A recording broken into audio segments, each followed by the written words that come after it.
Asif, Rajshahi medical college হাসপাতালে 145 জন রোগী হামের উপসর্গ নিয়ে ভর্তি রয়েছেন। হামের যে ভর্তির হার সেটি কিন্তু কিছুতেই কমছে না। আমরা দেখছি যে প্রতিনিয়ত রোগে ভর্তিদের সংখ্যা সেটি অব্যাহত রয়েছে। তবে রাজশাহী মেডিকেল কলেজ হাসপাতালে গত কয়েকদিন মৃত্যু হার কিছুটা কমেছে। বেশ কয়েকদিন থেকে কোনো রোগীর চিকিৎসাধীন অবস্থায় মৃত্যু হয়নি। আর আমরা যদি গত কাল পর্যন্ত তথ্যের কথা বলি তাহলে 145 জন রোগী ভর্তি রয়েছে। এর মধ্যে নতুনভাবে ভর্তি হয়েছে আরও 28 জন এবং সুস্থ হয়েছে 8 জন।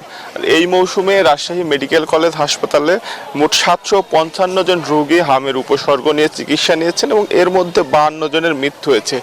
রাজশাহী মেডিকেল কলেজ হাসপাতালের বাইরে রাজশাহীর বিভিন্ন উপজেলা সদর হাসপাতালেও হামে আক্রান্ত অনেকেই চিকিৎসা নিয়েছেন। সেখানেও অনেকেরই হাম শনাক্ত হয়েছে পরীক্ষাগারে। রাজশাহী এই মেডিকেল কলেজ হাসপাতালের বাইরে রাজশাহী বিভাগের যে 8টি জেলা রয়েছে তার মধ্যে চাঁপাইনবাবগঞ্জ এবং পাবনা জেলায় হামের সংক্রমণ অত্যন্ত বেশি। সেসব জেলাতেও কিন্তু রোগীরা জেলা সদর হাসপাতালে এবং উপজেলা যে হাসপাতালগুলো রয়েছে সেখানে চিকিৎসাধীন রয়েছেন। রাজশাহী মেডিকেল কলেজ হাসপাতালে একটি আইসোলেশন ওয়ার্ড করা হয়েছে। তবে সেই ওয়ার্ডে জায়গার সংকুলন না হয় 200 বেডের যে শিশু ওয়ার্ড রয়েছে হাসপাতালটিতে সেখানে অন্যান্য রোগীদের সাথে হামে আক্রান্তদের চিকিৎসা দেওয়া হচ্ছে, যে কারণে কিন্তু সংক্রমণের ঝুঁকিও বাড়ছে। তবে হাসপাতাল কর্তৃপক্ষ বলতে তাদের যে সীমিত সামর্থ্য সেটি দিয়ে তারা অব্যাহতভাবে চিকিৎসা সুব্যবস্থা করার চেষ্টা করছেন। এর পাশাপাশি সারা দেশের মতো রাজশাহীতেও হামের টিকাদান কার্যক্রম অব্যাহত রয়েছে।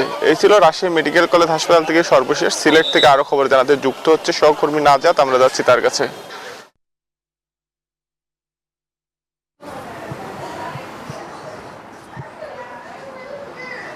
মর্তুজা, ধন্যবাদ আপনাকে। সারা দেশের মতো কিন্তু সিলেটও হামের উপসর্গ নিয়ে প্রতিদিনই সিলেটের বিভিন্ন হাসপাতালে রোগী ভর্তি হচ্ছেন এবং হাসপাতালগুলোতে কিন্তু রোগীর চিকিৎসা সেবা দিতে এক প্রকার হিমশিম খেতে হচ্ছে হাসপাতাল কর্তৃপক্ষ।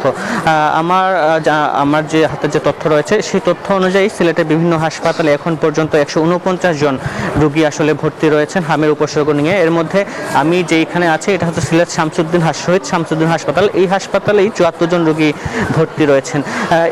এখন পর্যন্ত কিন্তু সিলেট বিভাগের 6 জন শিশুর এই হামের উপসর্গ নিয়ে মৃত্যু হয়েছে এবং গত 20 তারিখ থেকে কিন্তু এই রোগের যে টিকাদান কর্মসূচি সেটি কিন্তু উদ্বোধন করা হয়েছে এবং সিলেট বিভাগে প্রায় 13.5 লাখ শিশুকে আসলে এই রোগের টিকা দেওয়া হচ্ছে। এবং একটি বিষয় জানিয়ে রাখি, সিলেট সদরের পাশাপাশি সিলেটের যে 4টি জেলা আছে তার মধ্যে সুনামগঞ্জ এবং হবিগঞ্জে কিন্তু এই রোগের রোগী কিন্তু আরও বেশি আমরা দেখতে পেয়েছি। কিন্তু হাসপাতাল কর্তৃপক্ষ যেটি বলছে তারা তাদের সামর্থ্য অনুযায়ী আসলে চিকিৎসা সেবাদান কার্যক্রম চালিয়ে যাচ্ছেন এবং ওষুধ সরবরাহ দিয়ে যাচ্ছেন। সব মিলে এই ছিল আমার কাছে সিলেট থেকে সর্বশেষ খবর। নাজাত এবং মর্তুজা, আপনাদের দুজনকে ধন্যবাদ।